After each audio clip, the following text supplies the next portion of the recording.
Welcome back, everybody, to this episode of the Open Concept Podcast, where we are breaking down unnecessary walls and barriers that stand in the way of greatness. My man, Sam Crane here, our guest today, CEO of Desert Rivers Credit Union. That's a Correct. mouthful. Yeah, I appreciate that. Yes. CEO of Desert Rivers Credit Union plays an exponential role in growing the revenue and the teams behind the bank, the credit union itself. Really interesting story. Currently on a health journey himself. Talk about breaking down barriers. Been loving the journey I've been watching of you on Instagram, battling the good fight against Mountain Dew. Uh, why don't you introduce yourself? Because I couldn't possibly do that justice. Tell our listeners a little bit about yourself.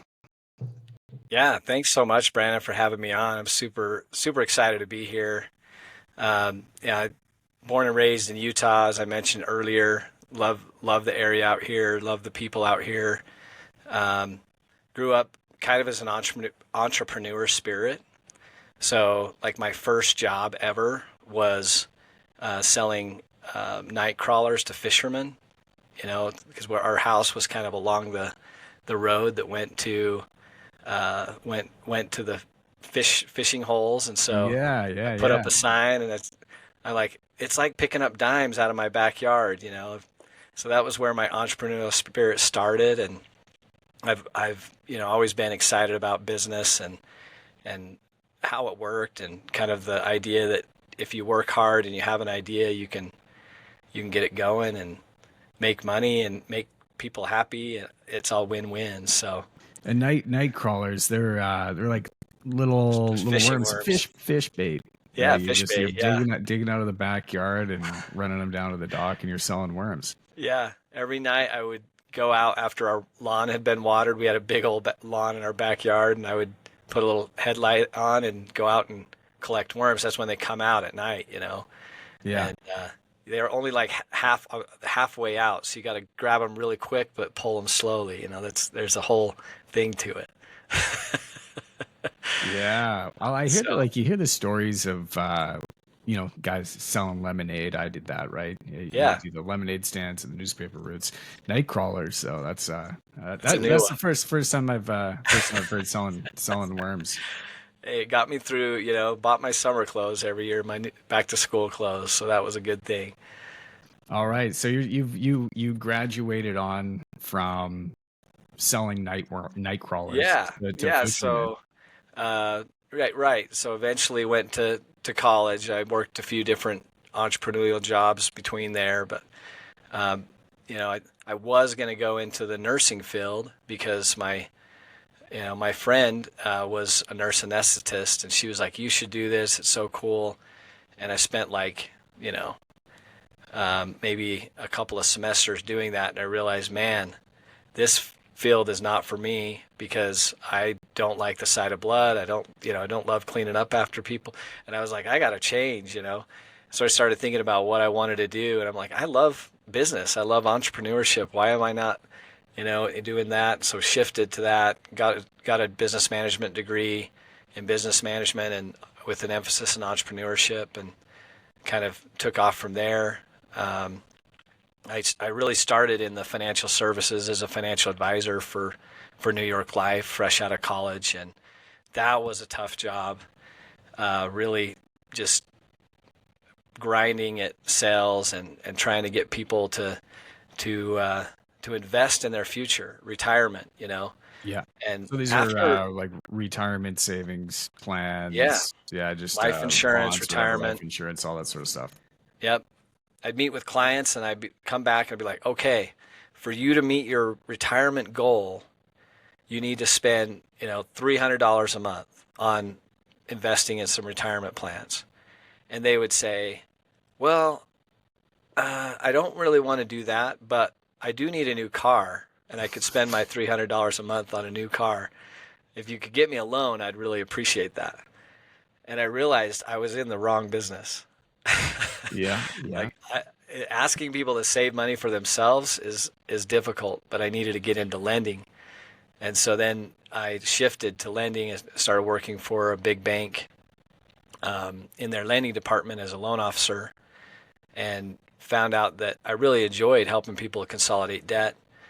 But I was in a part of this was pre 2008. I was in a part of the lending that was kind of hard. It was the subprime debt, and a lot of times you were giving loans at 20, 30% loans, and I was like, man, I don't love that.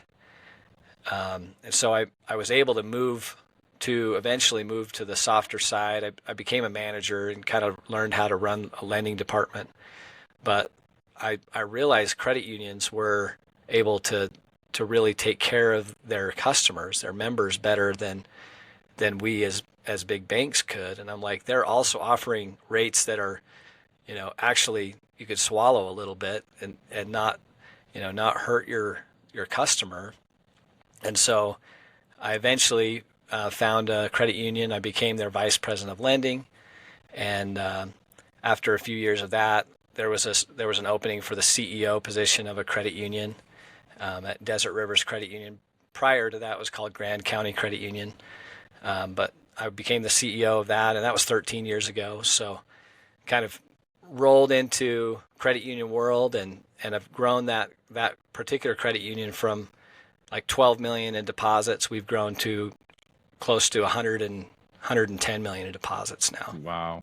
So is that just building trust with people that want to do business with the credit union? Is that why deposits have gone up so much, or what does that look like? Because that's a big jump.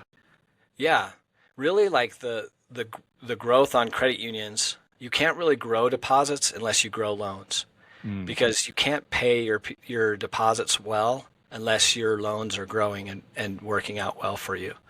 So when I came on board, we had like 12 million in deposits, but we only had like 3 million in loans. So our deposit rates were really dismal. And so our first goal was, we got to get these loans up and moving forward and getting money lent out so we can then increase deposit rates. And so that was the first movement. And we grew, 10 million in loans that first year. Let me back this up a sec, just back to when you were selling insurance and Okay. retirement savings plans. Because I have a question. Why, you said people are more interested in the cars that they need versus saving for their future, and I get that, right? As when I'm growing up and in my 20s, and people are telling me, hey, start putting away for RSPs and put it into your future. Why are people worried about that? Is it just, hey, we don't have enough money at this point to put savings in? Is the future just too far ahead? Do they think that at some point they're just going to have some windfall of cash and they're not going to need those services? But I do understand, like, there is this stigma about saving for the future that a lot of people can't really wrap their heads around, because like you said, the car makes so much more sense to them at that time, because it's going to get them around and move them around. But why do you think that is? I think that it just goes back to human nature, that we want what we want right now, and we have a hard time saving and deciding what we want for our future self. So like in my health journey, it's so easy to be like, well, I want that birthday cake today because I want it, like I see it, it looks good, but knowing that will hamper my long-term goals to stay fit and healthy, and deciding not to do that is a tougher choice, but a better choice long-term. And I think it goes back to the same issues with saving money for the future. Is I think there are a lot of people that do understand they need to save money for the future, and they do a good job. It's not everybody, but I think at least the people that I was dealing with, that back then I was fresh out of college, and so a lot of my warm leads, a lot of leads I was getting, they were people in their 20s and their 30s, and it just was difficult for them to see past their immediate need. If I need a car now because we just had a baby and I've got a new, I've got to get that now. Yeah, I was lucky when I was younger. I came across Rich Dad Poor Dad Oh, as nice. as a book that I had read just pretty well right out of high school, and I had just gotten my first big boy job, and I managed to put away 10% of every paycheck because they had an option there, and it was just an Amazing. automatic deposit of, it didn't matter how much my paycheck was, it was just 10% would go away into an account. Hmm. And the company that I was working for at the time would match up to 3.5%. And so 13.5% of everything that I was making was going into a different fund. And Nice. so at 22, I had saved up, it was about $30,000, and I put that down as a deposit on my first home over the Wow. course of whatever that was, 4 or 5 years, just simply by getting paid and having these automatic deposits. So I have a Amazing. I have a You're the young exception. daughter. Good job. Yeah. Thank you. It is a tough thing though. Like if you are forced every month to go in and make those transactions Hmm. separately, independently on your own, it's much more difficult to do that, which is why having a framework in place of just this, like, it's just automatically going to Automatic. happen no matter what, is much easier. And like they said in that book, you don't really miss it. You learn to adapt without that Right. 10% helping out your day to day. Yep. And you pay yourself first, right? Pay You're, yourself first. yep. Let me ask you, for those that don't know, difference between a credit union and a bank. Oh, And sure. and down in the States, you guys have a lot more banks than we do. Here in Canada, I think we have seven, major banks, and we have a different credit unions in different places, but there's not a Right. lot of banking options here in Canada. But down in the States, you have way more options as to who you're going to bank with. Right. Right. Yeah. And I have a really unique view on what the difference between a bank and a credit union is, as I worked for a large bank, probably one of the largest banks in the U.S. right now, and I worked for them for 7 years. And then, I've been in the credit union world for 15 years. And really, it comes down to a couple of things, but the one main thing is ownership. Who owns a bank versus who owns a credit union? And with banks, you have stockholders. The bank is owned by the people who have invested their money in a stock. And of course, those stockholders have goals that they set for the CEO.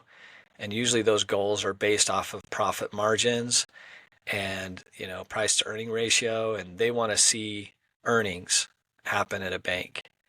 Um, what is different about a credit union is the owners are the members of the credit union. So everybody that has a savings account at my credit union has one share ownership in the credit union. And a lot of people don't fully grasp that. Like if you have an account at a credit union, it means you have an ownership. It means you have a say, and your biggest say is to vote at the annual meeting when the board of directors are elected. And so you hold an annual meeting every year. Your board of directors run, and they're elected by the shareholders that are your customers. And what's kind of cool about a credit union is you can't own more than one share. So everybody gets one vote. Just because you have $1 million in the credit union doesn't mean you get more votes than the guy that's got, 5,000 or whatever it is. And so it does kind of spread that ownership out pretty evenly amongst the members.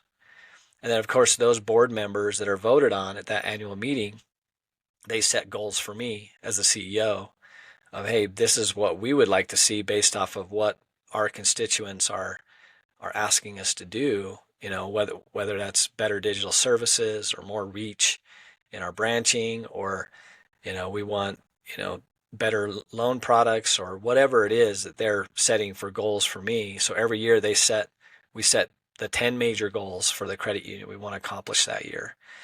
And there's more goals than that, but we're going to focus on these 10 and make them a priority. And then I work with my management team to try to hit those. And so what I noticed being in banks is a lot of the decisions that were made. I was a branch manager. I was a district manager of banks. A lot of those decisions and those objectives being pushed down were focused on creating revenue, creating more money for the bank. And that was a hard thing because you couldn't always spin that to your customers of like, hey, this is why we're charging you an extra $5 to deposit your money or whatever it is. You had to, I mean, you did your best to try to help them see the value. But after a while, I was like, man, I wonder if there's a better way. And then I started looking at credit unions and realizing like they're actually trying to find the value that works best for the members, for the customers that are using the credit union. And so that's what excited me so much about joining this movement. Yeah, I didn't actually know that credit unions, you are a shareholder if you Yes. are joining a credit union. Yeah. If you have money deposited at a credit union, you own that credit union. Where do you go from joining the credit union to CEO of a credit union? You mean how did I get from How did you get let's from night crawlers to CEO? Is there the initiation process? Are you voted in as CEO by the members of the credit union, or is this a no position that the you're directed to? yeah, so it's a board decision, right? So the board members were voted on by the credit union members, and then the board has to find the CEO. And of course, if they don't like what I'm doing, they can always terminate my contract and find another CEO. And that's really the power of the board, and it's really connected to the people. And so by them by them choosing me and saying these are your directives, this is what we want to hit, it gives that power kind of back to the people. But how I was chosen was, there was a long process. I mean, I was working as the vice president of lending at another credit union nearby, Desert Rivers Credit Union at the time, and we were quite a bit bigger. The financial institution I worked for was about 10 times bigger than Desert Rivers at the time, Hmm. and but I had a couple of people I knew on the Desert Rivers board, and so I started talking with them and saying, what are your goals? What are you guys trying to achieve?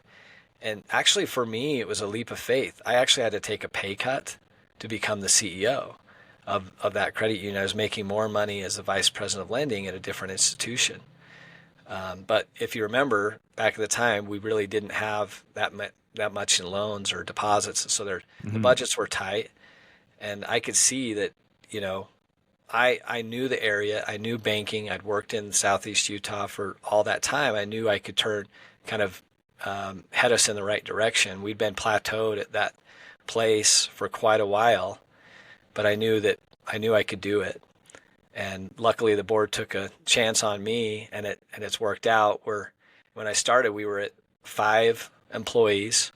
Like I said, 12 million deposits. We're 112 million now, 110 million, and 33 employees.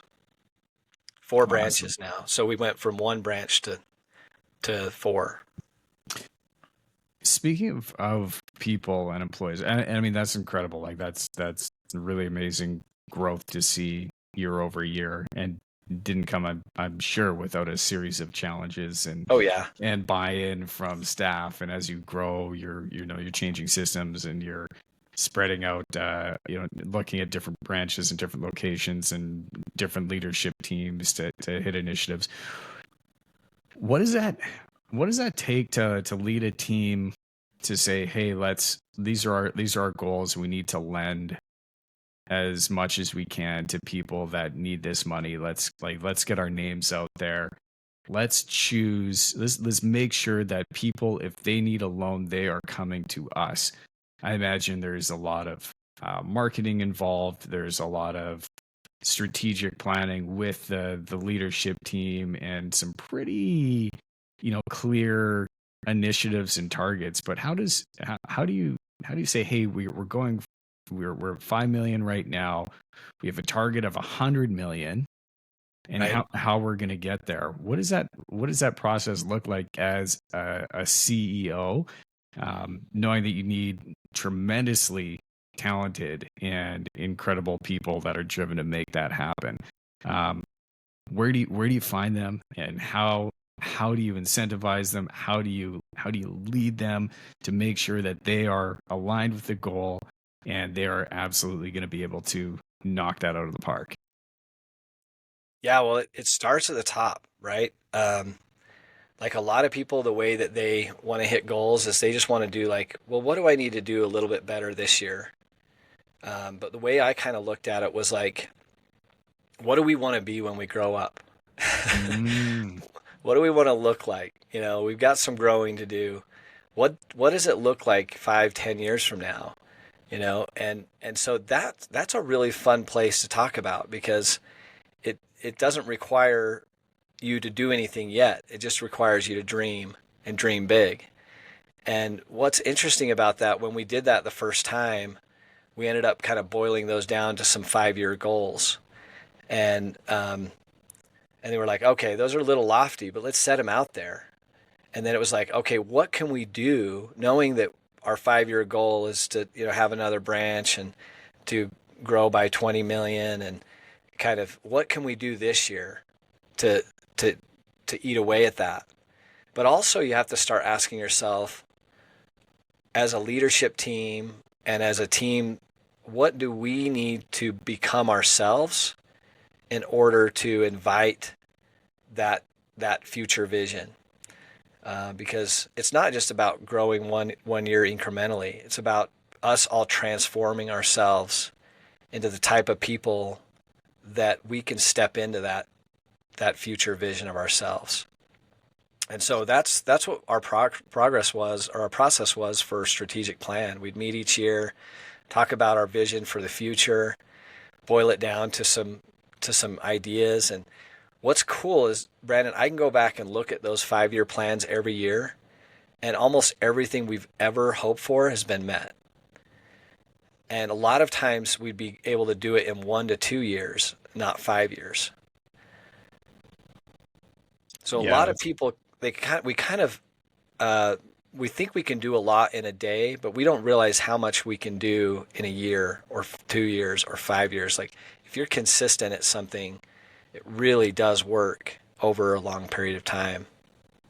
yeah, or even a decade out, right? And Yeah, this goes back to the idea of uh, that that instant gratification of buying the car versus the saving for retirement, right? Because people right. tend to think about, all right, well, in the next week here, how much can I get done this week? Or if they're in their first year in business and it becomes a struggle, or they're not getting ahead as fast as they want to their first year in business, it's like, well, Hmm.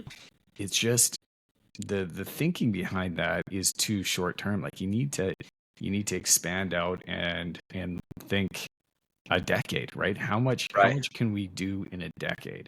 And then Exactly. start boiling that stuff down. I love what you said though about how what are we going to look like when we grow up?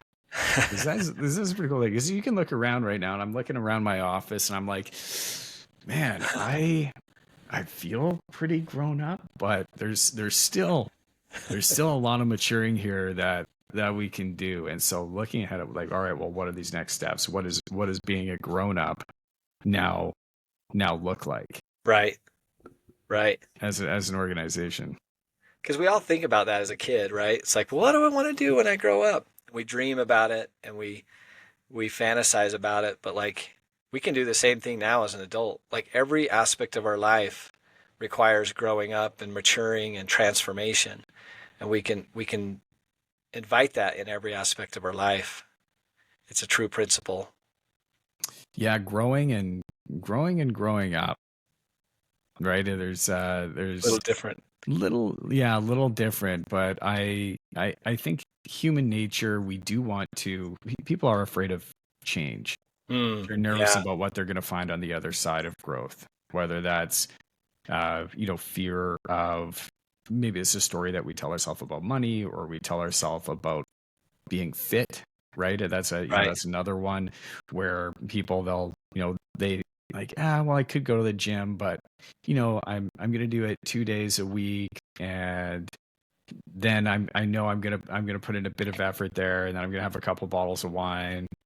Um, but they wonder why they don't really get ahead, is because there's this benchmark that they've set, and and increasing that benchmark, whether you have you know uh, uh, finance in place, finance, wealth, health, love, fulfillment, uh, status, happiness, whatever that is, whatever those benchmarks are, increasing those benchmarks and staying there, like peaking is easy momentarily, but elevating that baseline, so this becomes that new floor, right? When that Yes. old ceiling becomes that new floor, and for you to really really level up is tough, Yes. because you have to change, and your Right. surroundings have to change, your mindset Yes. has to change, the people around you are going to change, and a lot of Yep. people don't have that desire, or really have that in them to change, or are get worried about what it's going to be like if they have to end up finding a new friend group. And what I Yeah. found is, so many people, when you go through change, you end up, I'll use the friend group as an example, because it's really easy for people to understand. But as you start growing, and tell me how this resonates with you. Yeah. Maybe it does, maybe it doesn't. But I find that as people grow, and I'm speaking from experience, in like that growth period is very, very difficult, because you have certain friend groups or people that you're spending time with. And as you grow, you start to kind of outgrow that friend group, or outgrow the habits Mm, that they have or that they align with, whether right. it's drinking or eating shitty food, or whatever that is, playing a lot of video games, and all of a sudden you get away from that anymore, but you're not quite at the level of people that you want to hang out with, and that you're sort of aspiring to hang out with, because you kind of haven't made it to that point where you can hang with the Right. Div 1 guys or Yeah. girls. But you're sort of in this no man's land, and that can be a really lonely place. So growth can be very, very lonely, I find. Yeah. Totally resonates with me. And I love this topic because I'm on a kick right now about becoming a new person. And I think we all have moments in our life where we're invited to become new people. And I really think the difference between that band where you said where people grow a little bit and drop down, and grow a little bit and drop down, is they have chosen not to become a new person. The difference, I think, when you grow and raise that baseline is when you become a new person. And the biggest thing I see is people won't let the old person die. They're holding on to parts of themselves, or parts of their identity Yeah, that they're connecting with, and there because it's maybe it was a yeah, big part of their lives for so long, and they yes, built a lot of their identity around that. As right, whether you're the party guy, or the yeah, car guy, or the finance girl, or whatever. hmm, But change, yeah, and leaving some of that behind is a very difficult thing for a lot of people. yeah. We all want that, like whatever that goal is that's out there, but we're not sure we want to commit to it forever.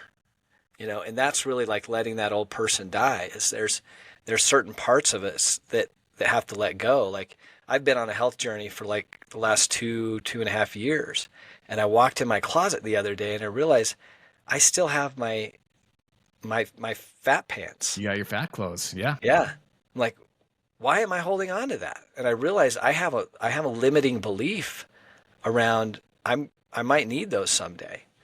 And that was when I realized I haven't let that part of myself die. And so I took them all down, took them to Goodwill, and that's a part of me that I'm like, I need to recognize that part of me that I thought I was holding on to I could let go.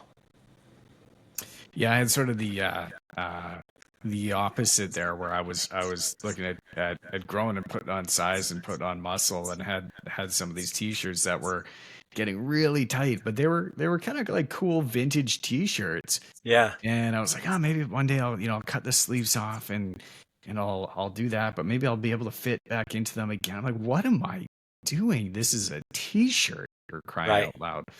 What am Yeah. I gonna do? Like, cut it out and put it in a picture frame and hang it in my office? Like, get real. But this, like, that was literally the thought that was running through my head. I was like, it's kind of a cool shirt. I it was from an experience that I had, so it was kind of fun to hold on to that t-shirt. But literally, that's what it is. The Yeah. experience that I went through had, I got a t-shirt from this event, and it was a pretty cool event. But I'm holding on to that event, and like my mind, it was sort of nuts when I was able to wrap my head around it. But I was like, oh, it was a cool show. I'm gonna hold on to it because it's sort of a fun T-shirt and it's Yeah. memorabilia. But it's a T-shirt. I have Yeah. that memory. I can still talk about that. But Right. taking that and ripping that in half, getting rid of it for good, it took me years to be able to do that. Really? Wow. That's a cool story. Yeah. So Yeah. I totally understand. More on the health kick. Tell me about carnivore diet. You've been pretty into that recently. We talked a little bit offline about Mountain Dew, and I think I said that in your introduction a little bit. So you're not Yeah. gonna be able to hide from that one. How much Mountain Dew were you drinking? Oh my goodness. So my drink of choice was Diet Mountain Dew, right? So you've got I don't know why I thought it was better for me, but I was 100 plus ounces a day. It's It, a it lot was of a Mountain lot. Dew, bro. It's like a 44 ouncer in the morning, maybe get another one in the afternoon when I come back to work, and then pound a couple more 12 ounces at night. I mean, it was a lot of Diet Mountain Dew. So going off of that was my body was terribly addicted to it, because I not only went off that, but I'm like, I got to get off all artificial sweeteners. So, and all caffeine. So I just went to water. Mm. So no coffee, no tea, No, nothing no with coffee, caffeine no in it. tea, water and electrolytes, to help me when I'm working out. But Did you yeah, go through some serious withdrawals trying to oh kill man, that side of your Mountain Dew addiction? I have never felt withdrawals like that. I've been off other things before, and I think I've been on Diet Mountain Dew for so long that the first 10 days was just horrendous. It was like every part of my body was screaming at me to get back on it. And water tasted so bad during that time. So that's all I had. I'm like, I gotta still hydrate. It's because water Uh, tastes like water. yeah. Well, what was interesting is after the 10 days, water started tasting good again. Hmm. And actually, like, water now tastes great. Like, I'm like, oh, I want that. But the first 10 days, it was weird that it's like water tasted bad. My body was trying to reject the water. 10 days is up, and it just like opened up, right?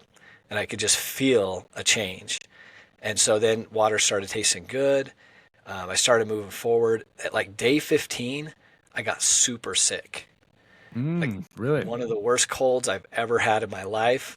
And it lasted for like 12 Is that days. your body just testing you to I be like, don't hey, know. give me some Mountain Dew, do the Right? do. It was a super hard test because I'm laying at home. I was in bed for like 5 days, and I had nothing to do, and I was like, man, I want some Mountain Dew so bad right now. This isn't heroin we're talking about. This is Mountain Dew. But like, Yeah. I get it because I get these addicted to these artificial sweeteners. Yeah. Yeah, the aspartame kicks in, and it is very addicting. Yeah. Yeah. So after really once I was done being sick, the my whole world opened back up again. I mean, I'm talking like way more energy. I sleep immediately. Like, who would have thought that going off caffeine, my energy would would go up by 50%. Like that's crazy to me because I always thought caffeine helped me with my energy levels.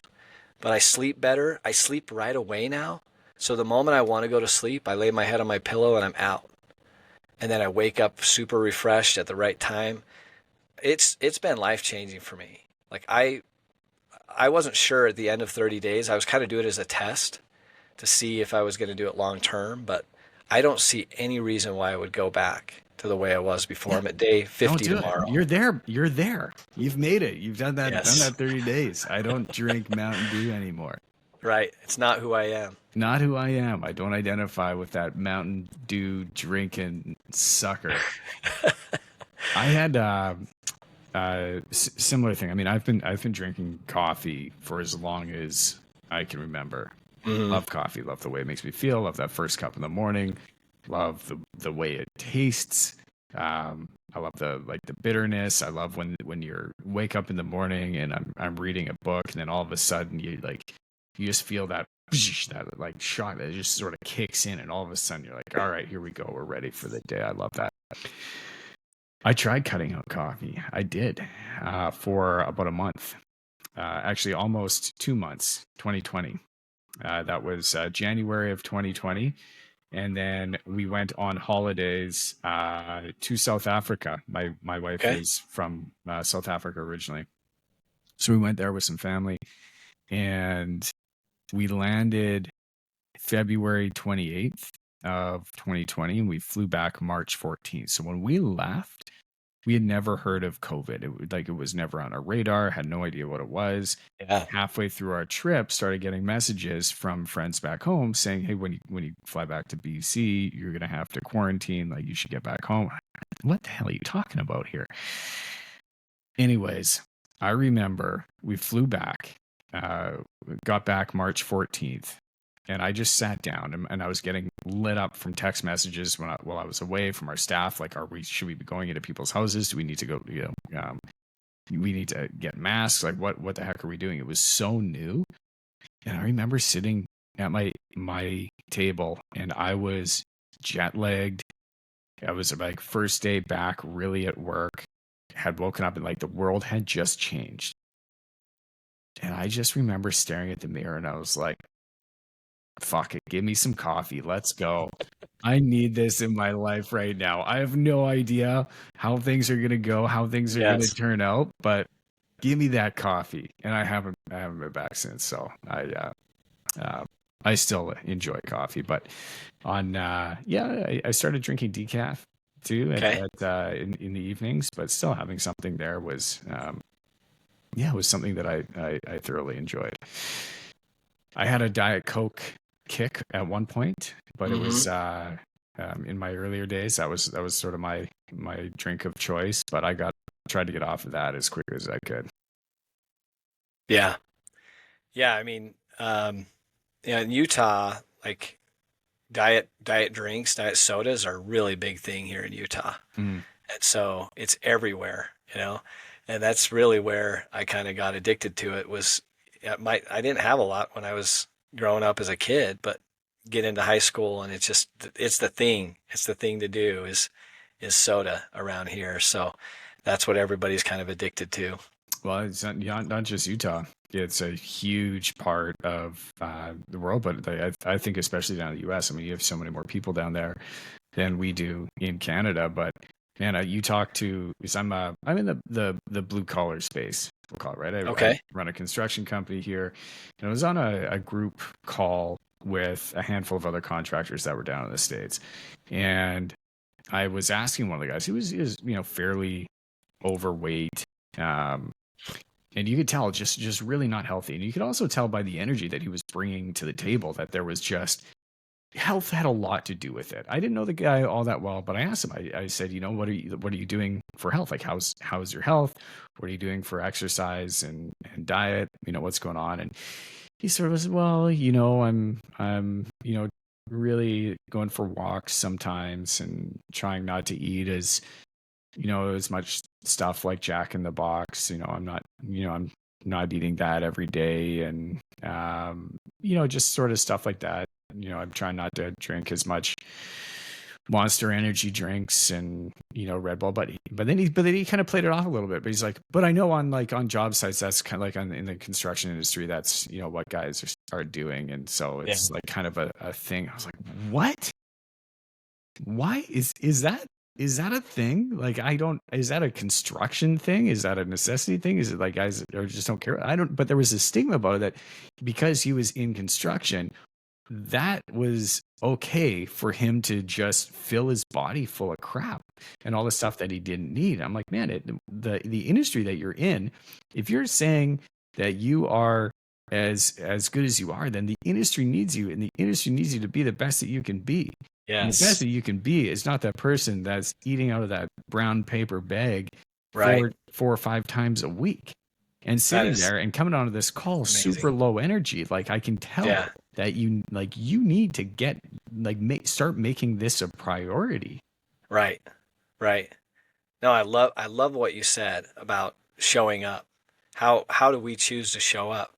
And the truth of it is, all of us, we have people we show up for, whether it's our businesses, whether it's our families, our friends, whoever we're showing up for, and we get to choose. That's what's so empowering, is we get to choose the person we are to show up for them. Every day I can choose to show up at my highest and best self. I can live in that space, or I can choose not to. And we have to take ownership of that. I love the way you put that. And what you put in your body is so important. And honestly, like a very common thread of almost everybody I've had on this podcast is I've had some sort of health journey or on a journey to better their health, because they understand how much exercise and diet really affects their ability to think. It affects their clarity, and all of them want to show up to be the best version of themselves that they can possibly be, to their staff, to their team, to their clients, to their Yeah. to their family, to the people around them. And so that to me, eating healthy and exercising is my duty. It is my duty, because if I am not showing up with the type of energy that I need to hang out, be present here with you on a podcast, or lead a team meeting, or show up for my daughter or my wife at home, like, if I am not doing my part to make sure that I have every advantage to make that happen, then that's nobody's fault except for my own. Absolutely. Absolutely. I came to that realization at the head of my health journey, which was interesting that mine's around the same time as yours. Is during COVID, I put on the pounds, man, because I was like you. I was like, How much are we everything talking was here? so stressful. I put on 15 pounds during COVID, so I went from 205 to 220. I was already a little overweight, 205 for my frame. I'm 5'11", and but I got to that point where I was 220. My my brain fog was super high, like my energy was super low, and I realized I'm failing. I'm failing my family. I'm failing the businesses I serve, because I can't show up with that high energy and healthy lifestyle. And that was the point where, like, I got to do something. And I talked to my doctor. We I had super hard brain fog. I know a lot of people with COVID, after COVID, brain fog became a thing, Mm-hmm. and all the doctors were like, "Dude, we don't know. Like, it's just a thing with COVID, and it's long haulers, and you might never get rid of it, right?" And they would try some medicine, and they try things, and like the only thing that helped is I noticed when my diet and exercise improved, my brain fog improved. And I started saying, the heck with it. Like I'm not going to chase this medicine anymore. I'm just going to chase the diet and exercise, because it's the only thing that's helping me. And so I started with intermittent fasting, and did that for about 8 months, and I lost 20 pounds. So got back down to 200. And then I kind of plateaued for a while. I'm like, there's something else here. And all my research, everything was leading me to, more of a whole foods diet. and I ended up getting on animal-based diet, which for those that don't know is like meats, eggs, fruit, honey. Those are kind of the basic stuff, animal-based. And that's where I was able to really see some large benefits. I went from, 200 down to the 180s mark. And then I really wanted to see, like, the carnivore thing has been more of a test to see what that would do for me. Mm-hmm. And so the carnivore, I would throw in like 30 days just to see what it was like. And I definitely felt the difference between carnivore and animal based. But so for the last year, I've basically been rotating those two. And I really like how I feel I can lift a little heavier when I'm on animal based because I've got those additional carbs. But the protein, the straight protein really leans me out. So I really like cycling those two. Um, but yeah, so and it's difficult, right? Like changing your whole life to that is difficult. I mean, I was at a birthday party last night and I really wanted a piece of cake. I was Hell like, yeah. it's my favorite cake over there. But and they're eating spaghetti and I'm eating ground beef. So, but like I can do hard things. We can all do hard things to transform ourselves and make ourselves better.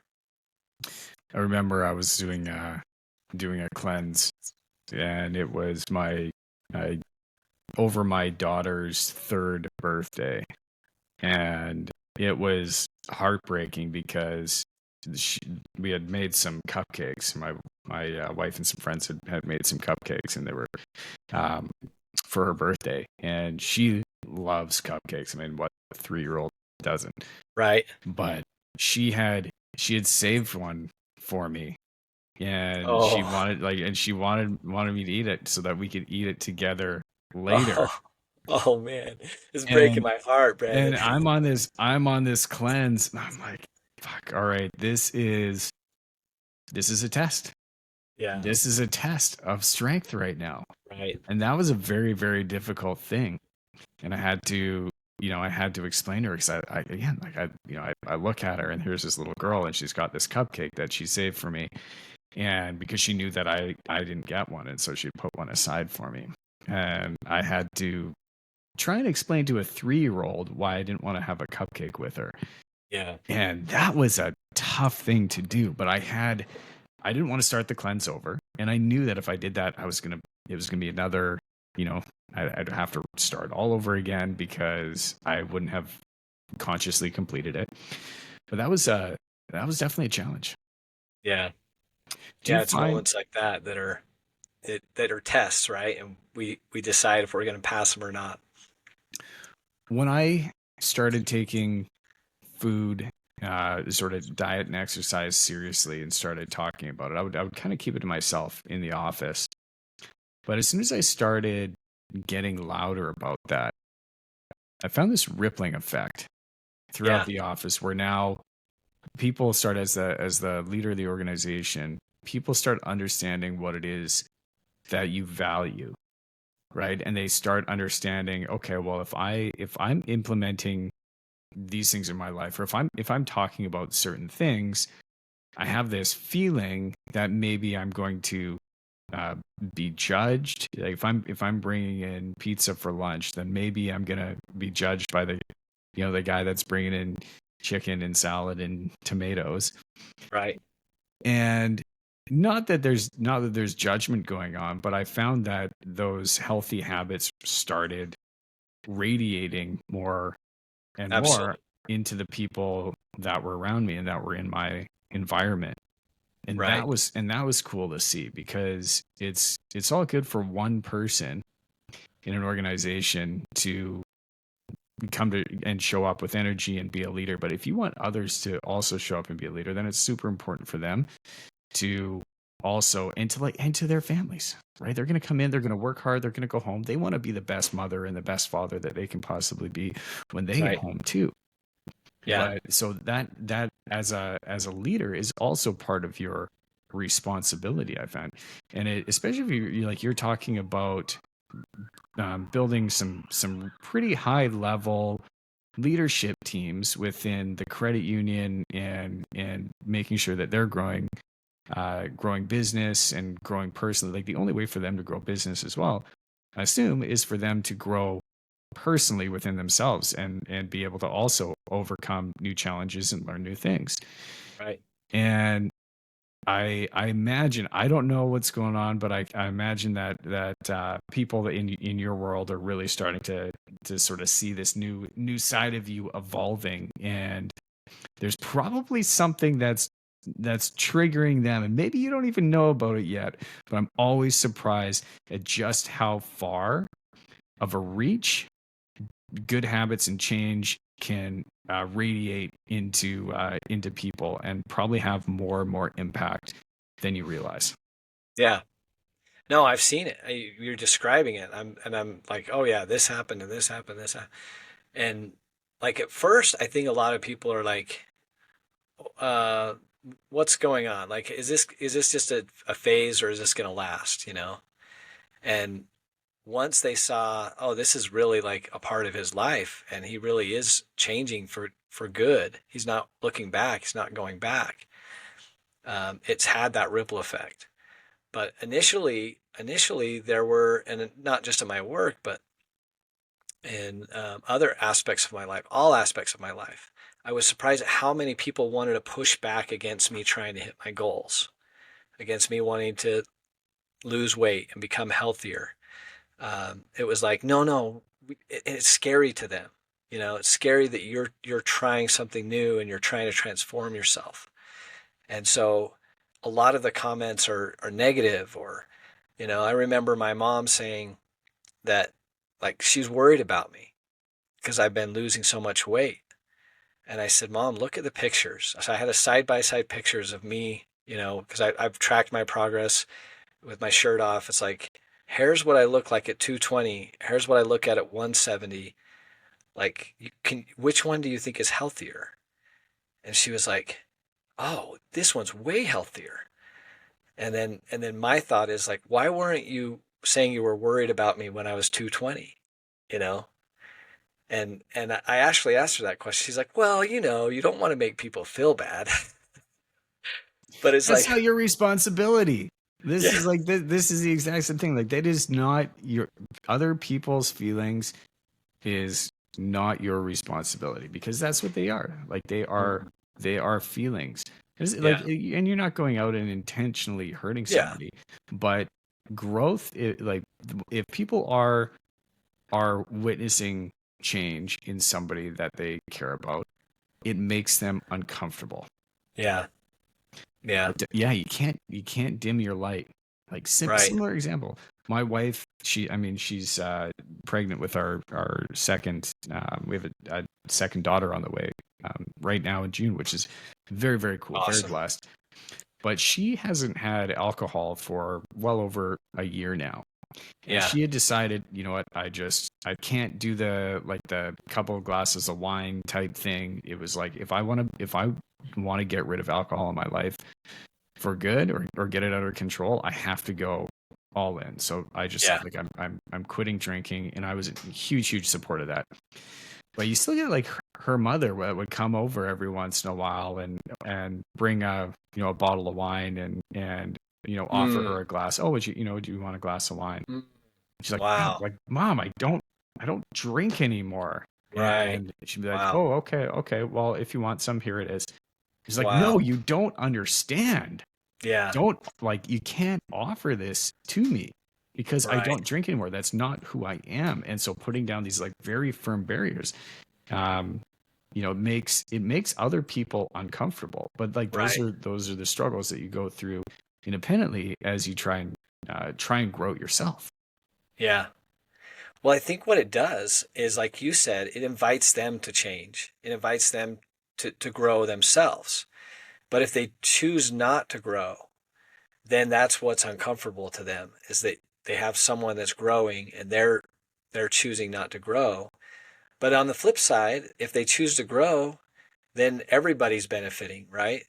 I mean, I have a branch manager that he came to me and he was like, hey, I've really been enjoying what I'm seeing on Instagram. I love your journey. And he's like, it's inspired me. Like, I am now doing carnivore, and he's lost a bunch of weight, not on a health journey. And Now, every time I see him, I'm like, "How you doing? How's your goals?" We're kind of rising together, and that's the ripple effect you talked about. It's so awesome.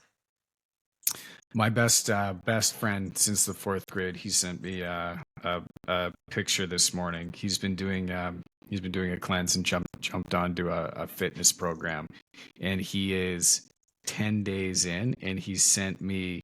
You can probably see it here, but here's his. Here, I'll hold that up there. Here's his weight from March, Oh, whatever it awesome! is, 16th at Wow, 203, and he's amazing. now what is it? He's only like 6 days in, and he's dropped 13 pounds. That's amazing. And a lot of that is just like booze and just crap that you Yeah, don't need in your body. And so he sent me that screenshot this morning, and I'm absolutely cheering him on. Like that's it's so incredible cool. it's really incredible to see. Yeah, because you know what it takes, right? Like he's in the mix of it right now. Whatever program he's in, he's got to be just having incredible willpower to stick with it, and especially in that first 10 to 30 days, it just takes so much effort and so yeah, like it's nice to be able to cheer somebody on that's in the thick of it. Yeah, yeah, no, absolutely.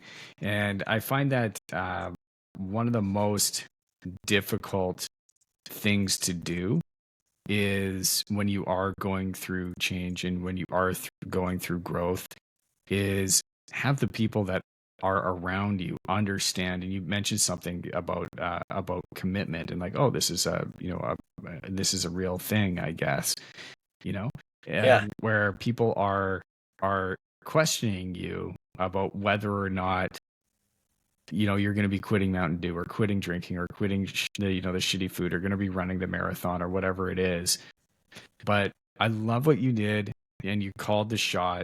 You're keeping yourself accountable by hmm, putting yourself out on social media and saying, "Hey, like maybe without all of you people around here, this would be more difficult for me because the people around me don't understand, but all of you that are out here and cheering me on, like I'm putting myself out there because I need your support, but I also know that if I fail, I'm going to look like an idiot, and I don't want to do that in front of a yeah, bunch of strangers that I don't know. So right, you've sort of set that goal to keep yourself accountable and have everybody else that's surrounding you hold you to that standard. But I love that yeah.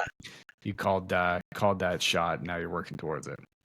The cool thing about, I mean, I live in a pretty small town. So it's not just the people on social media. The people on social media are the people I see in the grocery store, in the convenience store, at church, wherever I go, they're there. And so like by putting that out there, like I'm doing this no diet Mountain Dew thing and I'm telling the world, like I couldn't even fathom like picking up a Diet Mountain Dew in the convenience store because I know everybody there would be like, put that down, get rid of that. You doing no, what are you doing? Yeah, yeah, So it was incredible. I did not realize that was one part of my journey. I knew I wanted to tell everybody. I did not realize how incredible it was to tell everybody about your goals. And that's one thing that I would just tell anybody that's trying to reach a goal is to tell people because that was such a powerful tool for me that I had to be accountable. I had to show up every day and say, "Hey everybody, this is how I did today. It sucked, but I'm still going to try." And there were days where I'm like, I don't think I would have made it unless cuz I knew I had to be accountable to everybody. yeah, yeah, and a responsibility. CEO Mhm. of a credit union is no joke. It's no lighthearted Right. task to be able to show up and on it. And I feel like we didn't even really talk about all the that position banking all that much. We got much That's further okay. down a rabbit hole today of health and goals, and I absolutely love it. Um, yeah, that's amazing. Are you gonna come back and do this again or what? Yeah, let's do it. I Yeah, loved it. Yeah. awesome. Where can people find you? Instagram's probably the best place. Facebook, at Samuel Crane, CEO, Desert Rivers Credit Union. I also, next time we talk, I'll tell you about my journey in starting another IT company. Well, after starting the credit union, and we can talk about that a little bit. I That got was, time. I got yeah. time. Let's talk about that right now. Really? Okay, Yeah. let's do it. Yeah. Yeah, As long as you have time. I've got time, man. All This right. this is See, I great. love that. I love this because there's more energy to keep going, and that I think is fueled by that drive and that energy that we were talking about, the Yeah. food, the exercise. Like, Mhm. yeah, okay. I Yeah, love it. You tell love me it. tell me all about it. Yeah, so partway through my journey with Desert Rivers Credit Union, we started growing, and I started realizing like I can't do it all. And one of the things that was really taking a lot of my time was the technical side of things, the computers and the server, and there's a lot of software involved with credit unions. And I had a board member at the time that he was a very technical person, and he was oh gosh, what was he doing? He was doing data centers, traveling all over the world to take care of these data centers for, like, Meta and Facebook, and all sorts of different clients. And I grabbed him, like, David, I cannot find a decent IT partner in Southeast Utah. Like, they just don't happen. Like, we've got to come up with a solution to bring an IT partner here to help us. Because as a credit union, you have to have a really high level of cybersecurity. And they're just, we had the broke fix guys that would kind of like, oh, here you Mhm. go, we'll limp you along a little bit. But I'm like, we have got to raise our cybersecurity up. I've got to be able to offload all of this. And so we connected with a group called Cinch IT. We actually brought the franchise to Utah and started that franchise in the state of Utah. Because David's like, I can't do it all on my own either. He's like, I need a team of people. And so that brought a team of experts and a help desk, and a framework of cybersecurity that we could bring to Utah. And so started with the credit union, but we've been able to branch out to other clients in Southeast Utah, and then branched out to St. George, and now we've got clients all over the state. We've just opened up another franchise in Logan, Utah, and Ogden, Utah. So we're spread kind of all through the state over the last 4 years, and that's been a really cool thing to see, and really bring to a lot of rural areas that don't have high enterprise IT solutions. And it's not specifically for the banking world, or is it specifically for the banking world? Yeah, it's really for any business. The avatar usually is someone with 10 or more computers. Yeah.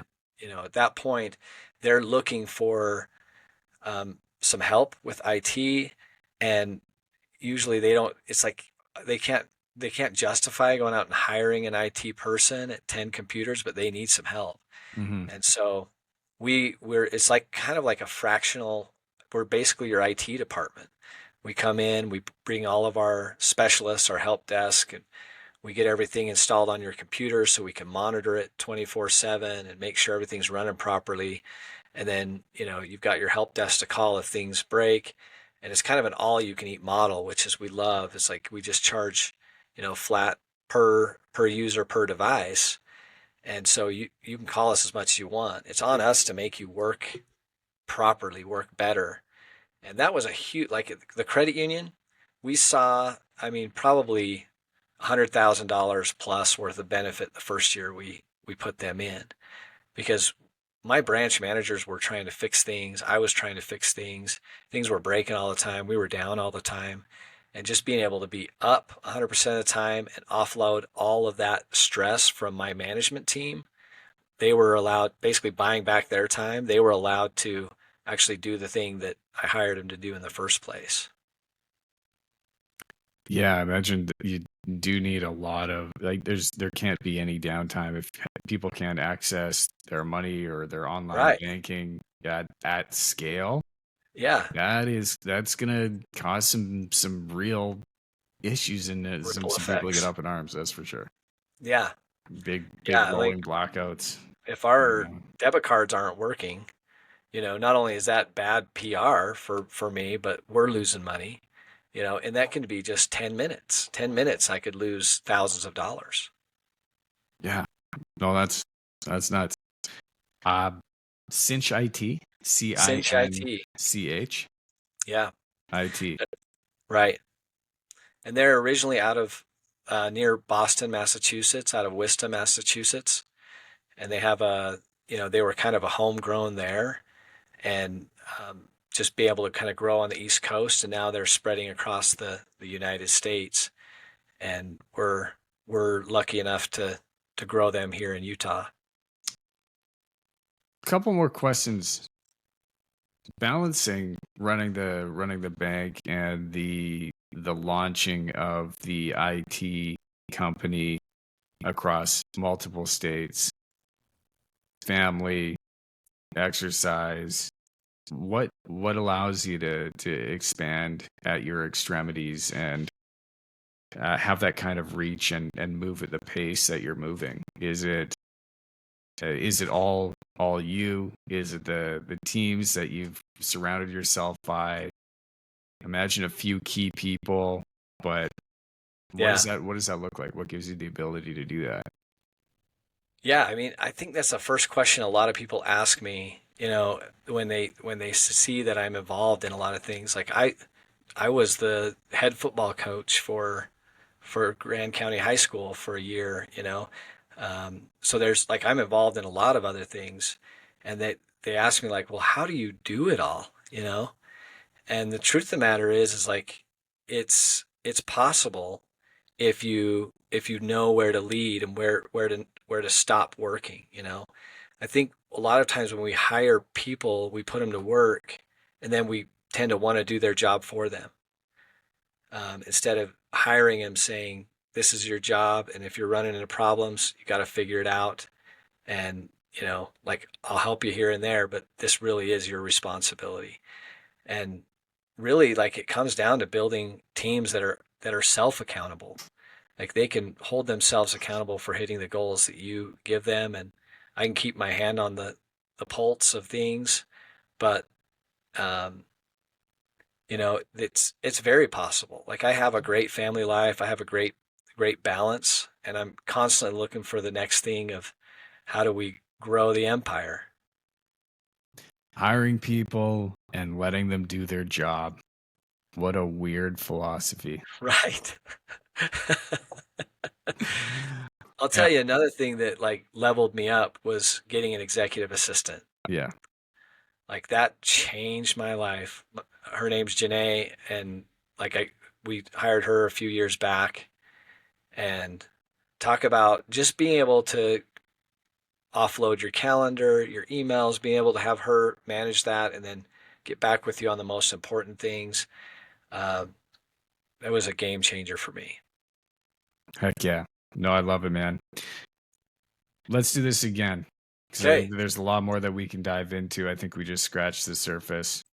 But it's been Yeah. awesome for the fact that you can carve out some time in your day with everything you got going on to sit here for over an hour and have a conversation with me. Um, absolutely love it. Again, Samuel Crane CEO on Instagram. That's right. At Samuel Crane CEO, reach out to me. Love to chat with you. All right. You know where to find them. For everyone else listening, thanks for hanging in there. Appreciate all your time. Appreciate you. As always, have a great day. Rock and roll. Cheers.